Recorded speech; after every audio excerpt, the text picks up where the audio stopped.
BA part second year के विद्यार्थियों का ऑनलाइन क्लास में स्वागत है। मैं doctor Ajit, assistant professor, government Kamla Modi girls college Neem ka Thana. आज का हमारा टॉपिक है भारत में राष्ट्रवाद के उदय के कारण। इसमें हम दो चीज़ देखने की कोशिश करेंगे। एक तो राष्ट्रवाद का अर्थ क्या होता है और दूसरा भारत में राष्ट्रवाद के उदय के क्या कारण रहे, एक एक करके हम देखेंगे। सबसे पहले राष्ट्रवाद के अर्थ को जानने की कोशिश करते हैं। राष्ट्रवाद एक भावना है। राष्ट्रवाद अपने राष्ट्र के प्रति प्रेम है, एकत्व है। राष्ट्रवाद अपने राष्ट्र के भौगोलिक, सांस्कृतिक और समाज में रहने वाले लोगों में प्रेम और एकता की भावना है। यह एक ऐसी भावना है जो पूरे विश्व में हर देश के लोगों में भावना के रूप में रहती है और ऐसा माना जाता है कि इसका विकास आधुनिक विश्व में राजनीतिक पुनर्जागरण का परिणाम है। संक्षेप में कहें तो राष्ट्रवाद किसी विशेष भौगोलिक, सांस्कृतिक और सामाजिक तौर पर रहने वाले जनता के मध्य एकता की भावना है, अर्थात राष्ट्र के प्रति एकता की सोच है।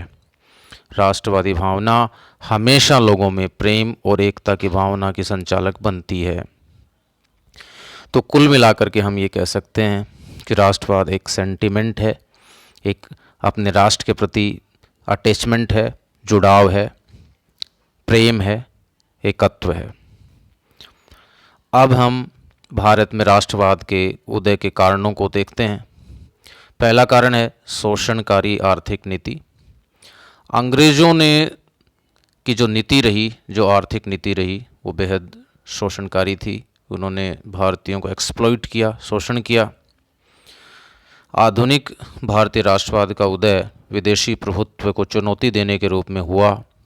अंग्रेजी शोषणकारी आर्थिक नीतियों से भारतीय कृषि, परंपरागत उद्योग एवं हस्तशिल्प नष्ट होने लगे और भारतीय समाज के आर्थिक ढांचे में परिवर्तन आने लगा। सर्वप्रथम ये परिवर्तन भूमि एवं कृषि व्यवस्था में आया। गांवों की आत्मनिर्भरता को समाप्त किया गया। भूमि कर या लगान की राशि अधिक थी। कृषि का वाणिज्यीकरण किया गया। धीरे धीरे भारत के उद्योग धंधे नष्ट होने लगे। ब्रिटेन ने अपने उद्योगों के लिए भारत को कच्चे माल उत्पादक देश के रूप में परिवर्तित कर दिया। अंग्रेज़ों ने ब्रिटेन के कारखानों में बनी वस्तुओं की खपत के लिए भारत का एक मंडी के रूप में उपयोग किया। इस प्रकार हम ये कह सकते हैं कि अंग्रेज़ों की जो आर्थिक नीति थी वो बड़ी विभेदकारी थी। एक तरफ वो यहाँ भारत का जो कच्चा माल था, जो संसाधन थे, उनको लूट रहे थे और यहाँ से लंदन लेके जा रहे थे, अपने देश लेके जा रहे थे। दूसरी तरफ वहाँ चूँकि औद्योगिकरण हो चुका था, उद्योग धंधे लग चुके थे, फैक्ट्रीज लग चुकी थी, तो वो उन संसाधनों को तैयार माल में तब्दील कर और वापस जो है वो भारतीय बाज़ार में उनको खपाने लगे। तो उनको दोहरा लाभ हो रहा था, लेकिन उसका नुकसान भारत को हुआ। भारत के उद्योग धंधे नष्ट होने लगे। धीरे धीरे भारतीय हस्तकार एवं शिल्पी बर्बाद होने लगे। ब्रिटेन के पूंजीपतियों ने चाय बागान, कोयला खानों, रेलवे, बैंकों आदि में अपनी पूंजी लगाई। स्वदेशी उद्योगों के पतन से भारत की गरीबी में वृद्धि हुई। अंग्रेजी शासन में भारतीय समाज में नए वर्ग का उदय हुआ। अंग्रेज़ों की शोषणकारी नीति से इस वर्ग के आर्थिक, राजनीतिक एवं सामाजिक हितों का एकीकरण हुआ। मजदूर, पूंजीपति, व्यापारी, बुद्धिजीवी, मध्यम वर्ग आदि में राष्ट्रीय चेतना जागृत हुई। जैसे जैसे भारत का आर्थिक शोषण बढ़ता चला गया, लोगों में अंग्रेजी शासन के विरुद्ध एक असंतोष की भावना घर करने लगी और राष्ट्रवाद के भाव जो है जागृत होने लगे। दूसरा कारण प्रशासनिक एकीकरण है। अंग्रेजी सरकार ने अपने हितों के लिए एक समान कानून एवं एक प्रकार की न्याय व्यवस्था स्थापित की। एकीकृत प्रशासनिक व्यवस्था से भारतीय लोगों में पारस्परिक संपर्क बढ़ा। इसके परिणाम स्वरूप भारतीयों में राष्ट्रीय भावना का विकास हुआ। एकीकृत प्रशासनिक और न्यायिक व्यवस्था के ढांचे से जैसे जैसे लोगों का इंटरेक्शन बढ़ा, वो ब्रिटिश शासन का जो स्वरूप था उसके बारे में धीरे धीरे अभिज्ञ होने लगे और उसकी जो वास्तविकता थी वो लोगों के समक्ष प्रकट होने लगी।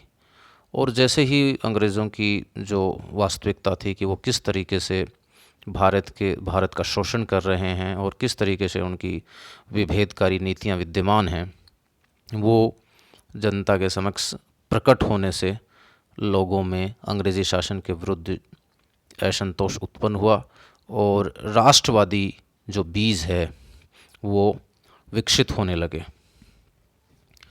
नेक्स्ट कारण को अगर हम देखें तो वो था यातायात एवं संचार के साधनों का विकास। रेलवे, मोटर और आवागमन के अन्य साधनों ने सामाजिक स्तर पर भारतीयों को एक सूत्र में बांधने में महत्वपूर्ण योगदान दिया। आवागमन के साधन अंग्रेजी साम्राज्य की सुरक्षा के माध्यम थे वो, किंतु इसने भारतीयों को राजनीतिक आंदोलन के लिए संगठित कार्य करने का कार्य किया। तार, डाक आदि संचार के साधनों ने विचार और इंटरेक्शन का अवसर भारतीयों को प्रदान किया, जिससे उनमें न केवल एकता बढ़ी और अंग्रेज़ी शासन का जो वास्तविक चरित्र था वो प्रकट होने लगा। तो हम ये कह सकते हैं कि जो ट्रांसपोर्टेशन के जो साधन थे, इसके अलावा जो कम्युनिकेशन के जो साधन थे, उसके विकास से राष्ट्रवाद को प्रसारित होने में भी मदद मिली, क्योंकि लोगों का इंटरेक्शन बढ़ा, विचार विमर्श बढ़ा और ब्रिटिश शासन की वास्तविकता धीरे धीरे लोगों के सामने आने लगी और उसी के रिएक्शन के रूप में लोग भी एकीकृत होकर और राष्ट्रवादी स्वरूप में संगठित होने लगे। नेक्स्ट कारण की अगर बात करें तो वो है अंग्रेज़ी शासन का एक तरीके से जातीय अहंकार। ब्रिटिश सरकार की शोषणकारी नीतियां तो विद्यमान थी ही, साथ ही साथ जो अंग्रेज़ लोग थे उनका भारतीयों के प्रति दुर्व्यवहार था और जातीय भेदभाव की नीति उनकी थी। अब धीरे धीरे जो है उनके जातीय अहंकार और भेदभाव की नीति के जो समाचार हैं वो समाचार पत्रों में छपने लगे और इनके माध्यम से जो है जनता जो है वो जागृत होने लगी।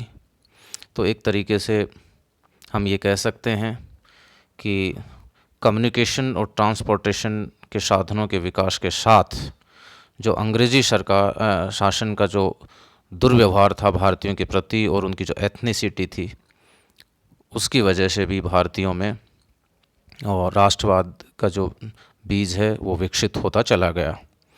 इसके अलावा जो हमारा देशभक्तिपूर्ण साहित्य था, उसने भी राष्ट्रीय चेतना को जागृत करने में प्रमुख भूमिका निभाई। आधुनिक हिंदी के पिता भारतेंदु हरिश्चंद्र ने 1876 में भारत दुर्दशा नामक नाटक में अंग्रेजी शासन में भारत की दुर्दशा को दर्शाया।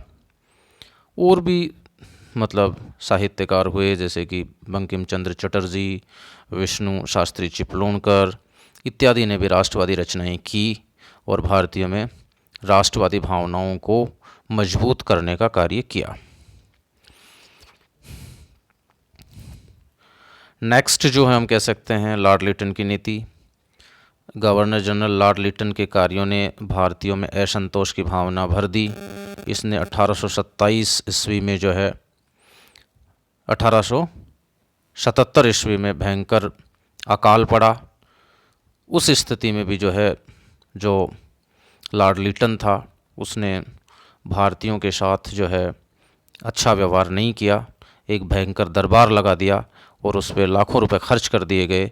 इस भयंकर त्रासदी की स्थिति में भी उससे भारतीयों में जो है उनके प्रति एक असंतोष उत्पन्न होना स्वाभाविक था। नेक्स्ट कारण अगर जिक्र करें तो वो इल्बर्ट बिल विवाद। लॉर्ड रिपन के समय 1883 ईस्वी में उसकी परिषद की विधि सदस्य पीसी इल्बर्ट ने एक विधेयक प्रस्तुत किया जिसे इल्बर्ट बिल कहा गया। इस प्रस्ताव में भारतीय न्यायाधीशों को यूरोपियन के मुकदमे सुनने के निर्णय का अधिकार दिए जाने का प्रावधान था, किंतु यूरोपियनों के विरोध के कारण ये बिल पारित नहीं हो पाया। इल्बर्ट बिल लॉर्ड लिटन के समय आया था। इसमें जो भारतीय जजेस थे उनको यूरोपियंस के जो मुकदमे थे उनकी सुनवाई का अधिकार दे दिया गया था, जिसका अंग्रेज़ों ने, यूरोपियंस ने तीव्र विरोध किया और अल्टीमेटली जो है ये बिल पारित नहीं हुआ। तो भारतीयों को लगा कि जो ब्रिटिश शासन है वो तो केवल ब्रिटिशर्स के लिए है, यूरोपियंस के लिए है, भारतीयों के पक्ष में नहीं है। भारतीयों के प्रति ये जो ब्रिटिश शासन है वो लगातार जो है विभेदकारी और अन्यायपूर्ण रहा है। उसी के कारण धीरे धीरे लोगों में राष्ट्रवादी चेतनाएं प्रस्फुटित हुई और कालांतर में मजबूत होती चली गई। विभिन्न संस्थाओं की स्थापना ये नेक्स्ट कारण रहा है। ईस्ट इंडिया एसोसिएशन, पूना सार्वजनिक सभा, इंडियन एसोसिएशन, मद्रास महाजन सभा, Bombay presidency association, Indian national Congress आदि ऐसी संस्थाओं की स्थापना हुई जिसने राजनीतिक चेतना को जागृत करने में महत्वपूर्ण योगदान दिया। राजनीतिक चेतना जागृत होने से लोगों में धीरे धीरे जो राष्ट्रवादी भावनाएं हैं वो प्रस्फुटित होने के साथ साथ मजबूत होती चली गई। तो इस तरीके से हम ये कह सकते हैं कि भारतीय राष्ट्रवाद के उदय का कोई एक कारण नहीं कहा जा सकता। उसके बहुत सारे कारण हैं जो हमने ऊपर डिस्कस किए। आज हम केवल इतना ही देखेंगे। कल हम जो है नेक्स्ट टॉपिक पर डिस्कस करेंगे। धन्यवाद।